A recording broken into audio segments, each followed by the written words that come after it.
айыл аймактар аралык биринчиликте биз бир 2 номинация ээлерин аныктап алдык. Мына бүгүнкү турнирде, бүгүнкү биринчиликте өзүнүн мыкты оюну менен айырмаланган мыкты аргымак номинациясынын ээси Ноға Шайлаубек уулу Тариел минген Айсары аргымак аныкталды. Кол чабарбасын. Атайын ошол федерация тарабынан жакшынакай болгон мына азыр Кыргызстандан издеп таппай турган мына жакшынакай жабыл атайын мына Рамис Дүйшенбековичтин мемилгеси менен мыкты аргымак ээсине моундай жабыл. Мына мыкты жабыл жана ошондой эле Тариел азыр Эмбанкка 5000 сом.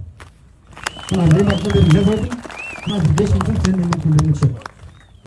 Оюнчу номинация ээси да бар. Ал номинация ээси бүгүнкү Сыгата командасында өзүнүн мыкты оюну менен айырмаланган жаш намыска жарай турган мыкты көкбөрүүчүлөрүбүздүн бири Шахтарбек уулу Элдияр. Кол чабып коюңдар.